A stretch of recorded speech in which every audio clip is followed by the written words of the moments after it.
Look at this. A small, clear stone sitting in a velvet box. You have been told that when you fall in love, you're supposed to buy one of these and spend roughly 2 months of your salary doing it. It is one of the most romantic traditions in the world. There is just one problem. That tradition is younger than your grandparents. The idea that a diamond means love, that a wedding needs one, that it is worth a fortune, almost none of it is ancient, and almost none of it is an accident. It is quite possibly the single most successful piece of marketing ever created. This is politics in everything. Today, the diamond illusion. Start with the biggest secret of all. Diamonds are not actually rare. For most of history, they were genuinely a handful trickling out of India and Brazil. But in the 1870s in South Africa, prospectors hit something enormous. Vast deposits, mountains of diamonds, so many that men were pulling them out of the ground by the ton. And that, strangely, was a disaster. Because the people who owned those mines understood a basic law of markets. If diamonds are everywhere, diamonds are cheap. Flood the world with them, and the sparkling stone in that velvet box becomes worth about as much as a pretty piece of glass. Their fortune depended on keeping something abundant, artificially rare. The solution was a company you have heard of, De Beers. Founded in 1888, it did something audacious. Rather than compete, it bought up mine after mine, until by the 1930s it controlled around 90% of the world's rough diamonds. This was not really a company. It was a cartel, and it ran a simple, ruthless machine. It bought nearly every diamond on Earth, locked most of them away in vaults, and released only a careful trickle to the market. If prices wobbled, it slowed the flow. Scarcity, from then on, was not something nature decided. It was something a boardroom decided. But controlling supply was only half the trick. You also have to make the world desperate to buy. So in 1938, De Beers turned to a New York advertising agency and launched what may be the most effective campaign in history. In 1947, a copywriter named Francis Geraghty, working late one night, scribbled down 4 words: "A diamond is forever." Read that slogan again, because it is a piece of dark genius.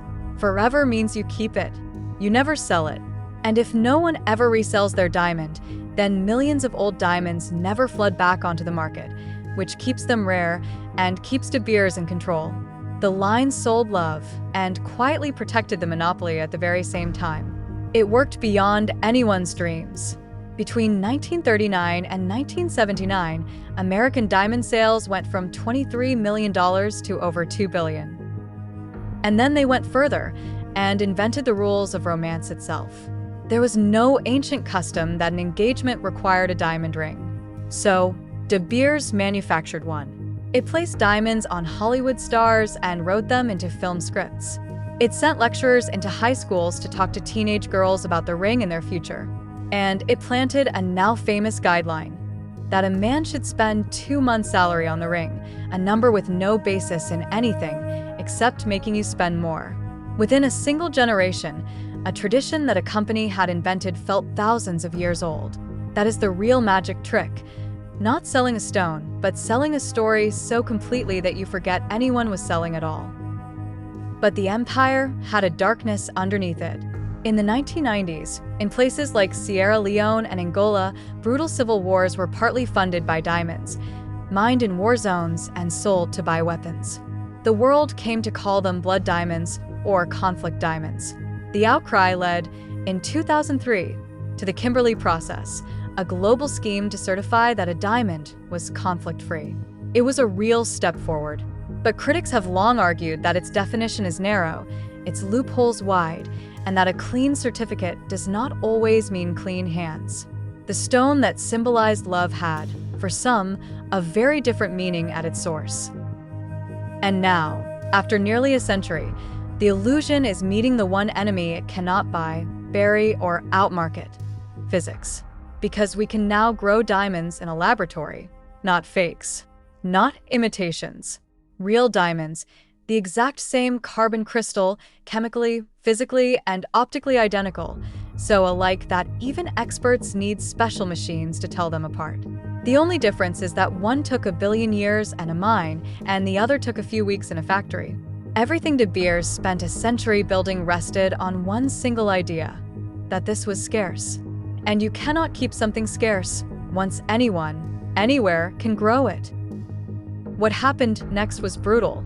As factories in China and India scaled up, the price of lab-grown diamonds fell off a cliff from over $4,000 a carat to under $200, a collapse of more than 90%. And that crash is now dragging on the natural diamond myth too.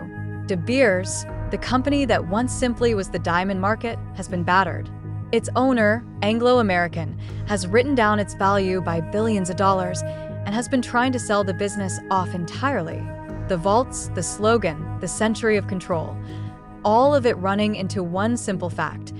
You can now make the miracle in a lab for the price of a nice dinner. So, what is a diamond actually worth? And the unsettling answer is exactly what we agree to believe it is worth. The stone never had any magic in it. The value was the story of scarcity, of forever, of a love you could hold in your hand.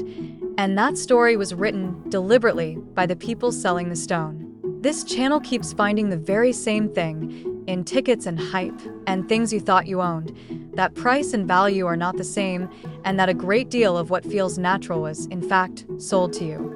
A diamond is one of the purest examples ever made. And when the story finally cracks, what is left in the velvet box is just what was always there. A very pretty piece of carbon. A common stone, a locked vault, and 4 words written late one night. Everything is political, even forever. This is politics in everything. So tell us in the comments, knowing all of this, would you still buy a diamond? Or would you buy a lab-grown one? Subscribe, and next time, a new arena, same game.